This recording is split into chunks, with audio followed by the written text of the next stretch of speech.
Hello friends. So today we are going to see on Ind AS 103. तो ये क्या है? Ind AS 103 business combination. इसमें हम एक इम्पॉर्टेंट कॉन्सेप्ट करेंगे आज। I am going to do one sum on this and पहले थोड़ा इसका बेसिक बता के ऑन रिवर्स एक्विजिशन। सर ये रिवर्स एक्विजिशन थोड़ा बेसिक बता के will do one sum on this. Okay, तो रिवर्स एक्विजिशन यानी एक्विजिशन तो हो रहा है, एक्वायर कर रहे हैं। एक company is acquiring another company या two companies are अमेलगमेटिंग into another company, तो एक्विजिशन हो रहा है। लेकिन रिवर्स एक्विजिशन का मतलब क्या? जस्ट एक एग्जांपल लेके I will explain you. Suppose students, एक ए लिमिटेड है और एक बी लिमिटेड, दो कंपनी है। ओके, सो ए लिमिटेड का एसएफएस है। एसएफएस यानी सेपरेट फाइनेंशियल स्टेटमेंट, इसका भी एसएफएस है। सपोज मैं ये पुराना फॉर्मेट का बैलेंस शीट बना रहा हूँ जस्ट एक्सप्लेन करने के लिए। ए के पास है इक्विटी शेयर्स 100 शेयर्स हैं और बी के पास भी इक्विटी शेयर्स हैं। बी लिमिटेड के पास पहले एक्वायर करने से पहले ए का ये स्टैंड एसएफएस है, बी का एसएफएस है। अभी क्या हुआ? A is acquiring B. Okay, A is acquiring B. कैसे एक्वायर कर रहे हैं? एक्वायर करे तो कुछ देना पड़ेगा। अगर समझो बी को खरीद रहे हैं तो ऐसे ही कोई आ जाएगा क्या? कुछ देना पड़ेगा। तो what A is giving 2 share of his company, उसके खुद के कंपनी के 2 share for every 1 share. 2 share देगा 1 शेयर के लिए। यानी बी लिमिटेड के पास 100 शेयर है तो ए लिमिटेड कितने देगा? 200 शेयर देगा खुद के कंपनी के। तो अब खरीदने के बाद में ये ईयर एंड पे सीएफएस बनेगा, कंसोलिडेटेड फाइनेंशियल स्टेटमेंट। यानी अब ए पेरेंट कंपनी है, बी सब्सिडरी। ठीक है, तो सीएफएस ए लिमिटेड का जब सीएफएस बनेगा, कंसोलिडेटेड फाइनेंशियल स्टेटमेंट, उसमें जो इक्विटी शेयर्स दिखाएंगे कितने बताएंगे? खुद के 100 थे और उसने बी को कितने इशू किया? परचेज कंसिडरेशन में 200। 1 शेयर के बदले 2 शेयर, तो 100 के 200, तो टोटल इसके बताएंगे 300 शेयर्स। अब इसमें स्टूडेंट्स 300 में एक अब बैलेंस शीट में कितना हो गया? सीएफएस में, कंसोलिडेटेड फाइनेंशियल स्टेटमेंट में कितना है? 300 शेयर्स। तो इसमें ए का कितना स्टेक हो गया, बी का कितना स्टेक हो गया, जरा देखेंगे। सो ए का स्टेक 100/300 यानी 100 उसके शेयर है आउट ऑफ टोटल 300, यानी इसका 33.33% हो गया। और इसका स्टेक कितना है बी का? 200/300 66.67। अगर तुम करेंगे तो तुम्हारा आएगा इंटू 100 करना, तो इतना स्टेक आ गया। ओके, तो अभी देखो ए ने एक्वायर किया। कौन एक्वायर किया? ए बी को एक्वायर कर रहा है। लेकिन फाइनली क्या देखने को मिल रहा है? ए एक्वायर करे तो उसका स्टेक ज्यादा रहना ना, लेकिन अभी स्टेक किसका ज्यादा है? तो इसको बोलते रिवर्स एक्विजिशन। रिवर्स हो गया, यानी हम गए किसी को एक्वायर करने, बी को, लेकिन एक्वायर बी कर लिया। लेकिन अकाउंटिंग टर्म्स में तो ए ही एक्वायरर रहेगा। सॉरी, लीगल टर्म्स में देखेंगे तो ए ही एक्वायरर है, बट जब हम अकाउंटिंग करेंगे तो अकाउंटिंग टर्म्स में बी इज एक्वायरर। एक्वायर कौन कर रहा है? अकाउंटिंग टर्म्स में हम जब अकाउंट्स करेंगे तो हम point of view B as acquirer करेंगे। सो अब ये इस पे हम एक सम देखेंगे स्टूडेंट्स। तो ये एग्जाम में आया सो है दिसंबर 2021। तो question is like this, you can see sun limited and moon limited. अभी जैसे हम ए और बी देखें, okay, sun and moon amalgamated from April 1, 2021। A new company, उसका नाम है sun moon. Okay, sun moon limited with shares of ₹10 each was form to take over the businesses of the existing companies. ठीक है, तो सन limited, moon limited, ठीक है ना। तो उसका बैलेंस शीट देख रहे हैं तुम लोग। You can take the screenshot if you want, और you will get December 2021 past paper में जाएंगे तो ये क्वेश्चन पेपर मिलेगा तुम्हारा। सो ये हम आज डिस्कस करने वाले, ये बैलेंस शीट है, ये जो मैं दिखाया अभी ठीक है। बैलेंस शीट के बाद नोट्स टू अकाउंट्स है, किसका? अदर इक्विटी का। ठीक है, ये अदर इक्विटी का नोट्स टू अकाउंट। अब बोल रहा क्या है, करना क्या है, that is the main part. So now see, Sun Moon Limited issued requisite number of shares अब क्या हुआ बोलो, यहाँ पे एमलगेमेट हो गए, यानी दोनों एक कंपनी बन गया। क्या बन गया? सनमून लिमिटेड। तो सनमून लिमिटेड अगर बन गया तो वो सनमून लिमिटेड जो कंपनी नया फॉर्म हुआ है उसको सन को भी और मून को भी कुछ शेयर्स देना है। तो कितने शेयर्स? तो Sunmoon Limited issued requisite number of shares. कितने बोला ही नहीं, रिक्विजिट। तो यहां पे देखो requisite to discharge the claims of the equity share holders of the transferor companies. ठीक है, ट्रांसफरर कौन है यहाँ पे? सन और Moon. Also the new debentures were issued in exchange of the old series of both the companies. ठीक है, compute purchase consideration and advise discharge there of by preparing A note and purchase consider computation का बोला। ठीक है, preparing A note and draft the balance sheet. Discharge कैसे करेंगे purchase consideration को वो भी बताओ बोला। ठीक है, and draft the balance sheet of Sunmoon Limited assuming that Sun limited and moon Limited are not under common control. Okay, are not under common control and management of the larger entity out of Sun Limited and Moon Limited will take over the control of the entity Sun Moon Limited।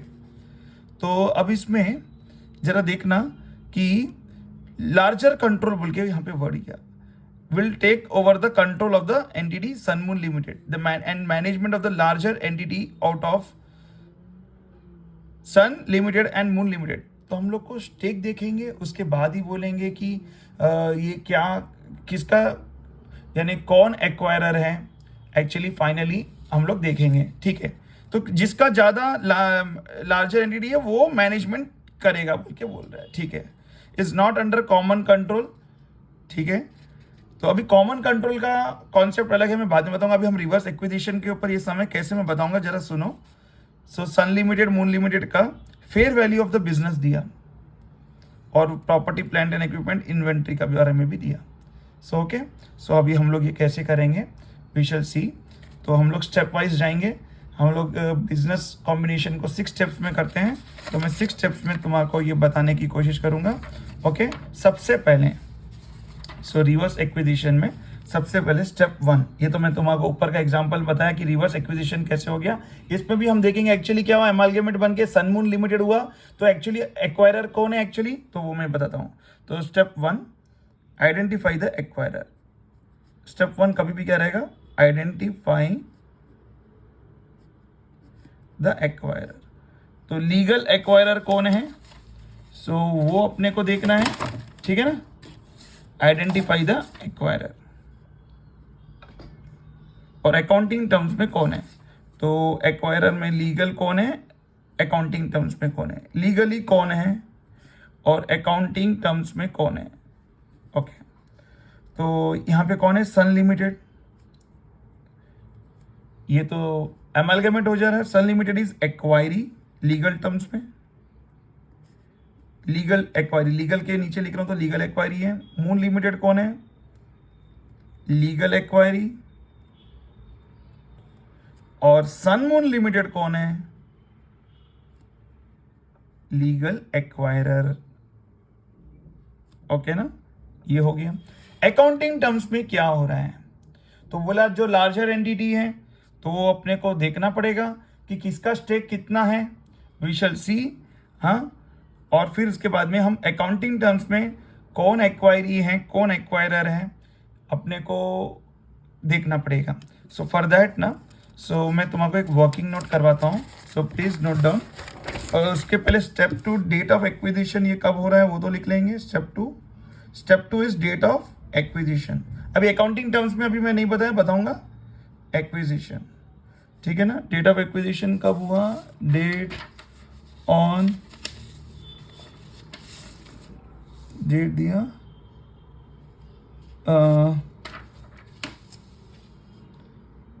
From April 1, date of acquisition April 1, 21। ठीक है, step 3 हम लोग को करने से पहले मैं एक वर्किंग नोट कर रहा हूँ स्टूडेंट। तो अपने को ये मालूम नहीं है कि लार्जर, इसमें ये बोल दिया, यहाँ देखो, management of the larger entity out of Sun limited and moon Limited will take over the control. इतना तो क्लियर हो गया, कंट्रोल कौन ले रहा, सन या मून, लेकिन बना सन मून, लेकिन उसमें से कंट्रोल लेने वाला कौन है, तो अकाउंटिंग लीगल टर्म्स में तो acquirer is sun moon Limited, but अभी इससे मालूम पड़ जा रहा कि सन मून अकाउंटिंग टर्म्स में सन मून इज एक्वायरी, ये तो पक्का है, लेकिन एक्वायरर मैनेजमेंट किसके हाथ में, सन या मून ऑफ लार्जर एंटिटी। तो अपने को ये स्टेक किसके पास ज्यादा है वो देखना है। तो चलो कैसे देखेंगे, तो ये देखने से पहले मैं तुमको I just explain you working note. तो जरा देखना वर्किंग नोट नंबर 1, यहाँ उसी में स्टेप 1 करने से पहले स्टेप 3 में, तो अभी क्या हुआ, हु इज टेकिंग सनमून लिमिटेड, तो हम लोग को क्या है ना, कितने में परचेस कंसिडरेशन भी नहीं दिया, लेकिन इन लोग का क्या दिया मालूम स्टूडेंट्स, अगर तुम देखेंगे ये सनमून लिमिटेड जो बना, एक्वायर सनमून लिमिटेड जो फॉर्म हुआ, सनमून लिमिटेड किसको किसको एक्वायर किया, सन लिमिटेड को और मून लिमिटेड को, सन लिमिटेड को और मून लिमिटेड को। सन लिमिटेड को कितने में नहीं मालूम ना, लेकिन इनका फेयर वैल्यू दिया, if you can C fair value of the business on 31 March 2021, fair value दोनों का दिया, सन का भी और मून का भी, और बाकी का क्वेश्चन में कुछ इंफॉर्मेशन नहीं है कि कितने शेयर्स दिए नहीं दिया, ओके ना। तो अपने को फेयर वैल्यू दे दिया, और फेयर वैल्यू दे दिया, और इनका वैल्यू फेस वैल्यू कितना है वो भी दिया, ₹10। तो अभी हम क्या करेंगे जरा देखो, सो सी इसका किसका फेयर वैल्यू किसका है, परचेस कंसिडरेशन कितने में, सनमून खरीदा तो कितने में खरीदा, तो परचेस कंसिडरेशन यानी फेयर वैल्यू ऑफ बिजनेस अपन दोनों का देखें, फेयर वैल्यू ऑफ बिजनेस इसका कितना बता रहा, हमने देखा 2,20,00,000, 2,20,00,000, और इसका फेयर वैल्यू 2,80,00,000 डिवाइडेड बाई इनका फेस वैल्यू कितना है, ₹10 ईच, इसका भी 10 है, इसका भी 10 है, ओके। फेस वैल्यू तो कितने शेयर्स आएंगे, 0 जाएगा, तो 22 लाख शेयर्स इसके हैं और इनके हैं 28 लाख, ठीक है, ये हो गया। अभी अगर सनमून लिमिटेड ने इशू किया ये शेयर्स, तो सनमून लिमिटेड का अगर CFS बनाएंगे, वर्किंग नोट में ही चल रहा है ये सब, उसका CFS में क्या होगा, हाँ, तो अपने को उसके दोनों के शेयर्स दिखेंगे, सनमून लिमिटेड में इक्विटी शेयर्स में कितने दिखेंगे, 22 लाख और 28 लाख, कितना 50 लाख दिखेंगे शेयर्स। लेकिन ये जो 50 लाख है किसके किसके, सन और मून के, तो इसमें किसका किसका कितना स्टेक है जरा देखो, तुम ही देखो, 22 लाख डिवाइड बाई 50 लाख कितना स्टेक आ रहा, इट क्लियर मालूम पड़ रहा कि मून लिमिटेड के पास ज्यादा स्टेक है। सो 22 लाख डिवाइड बाई 50 लाख, 44% इसके पास स्टेक है, तो बैलेंस इज 56% मून के पास। Moon limited is the accounting terms में एक्वायरर, ये समझने का था। तो अभी स्टेप मैं तुम्हारा स्टार्टिंग स्टेप 1 कंप्लीट कर दूं, लार्जर एंटिटी। अब ये तो मालूम हो गया कि अब ये अकाउंटिंग टर्म्स में एक्वायर, सन लिमिटेड क्या है, सन लिमिटेड तो एक्वायरी है, अकाउंटिंग टर्म्स में भी एक्वायरी है। मून लिमिटेड क्या है, अकाउंटिंग टर्म्स में एक्वायरर, बिकॉज उसके पास ज़्यादा स्टेक है, हमने देखा अभी। और सनमून लिमिटेड, हाँ, एक्चुअली ये नया कंपनी बना, ये एक्वायरर है ना, लीगल टर्म्स में तो यही एक्वायरर है। जब कंसोलिडेटेड फाइनेंशियल स्टेटमेंट बनाएंगे तो हेडिंग में लीगल नेम तो हम लोग सनमून का ही नाम लिखेंगे, लेकिन अकाउंटिंग टर्म्स में हम लोग point of view moon Limited के अंदर उसके हाथ में कंट्रोल है ऑफ लार्जर एंटिटी, तो सनमून लिमिटेड अकाउंटिंग टर्म्स में वो भी एक्वायरी ही रहेगा, यानी मून लिमिटेड एक्वायर करे जैसा हम लोग को ये पूरा सम सॉल्व करना है, ठीक है। तो वह स्टेप 3 हम लोग को अगर रिवर्स एक्विजिशन हो गया, ये एक्चुअली कैसा हो गया, रिवर्स समझ में आया, एक्चुअली एक्वायर कर रहा है सनमून लिमिटेड, लेकिन स्टेक किसके पास ज्यादा है, मून लिमिटेड, तो इसमें रिवर्स एक्विजिशन हो गया। और उसमें स्टेक के हिसाब से नहीं होता है, लेकिन उसने बोला कि कंट्रोल किसके पास है, मैंने जिसके पास लार्जर एंटिटी है, तो रिवर्स एक्विजिशन का केस हो गया ये। तो अभी हम लोग स्टेप 3 में क्या करेंगे, डीम्ड पीसी ढूंढेंगे। डीम्ड पीसी यानी मून लिमिटेड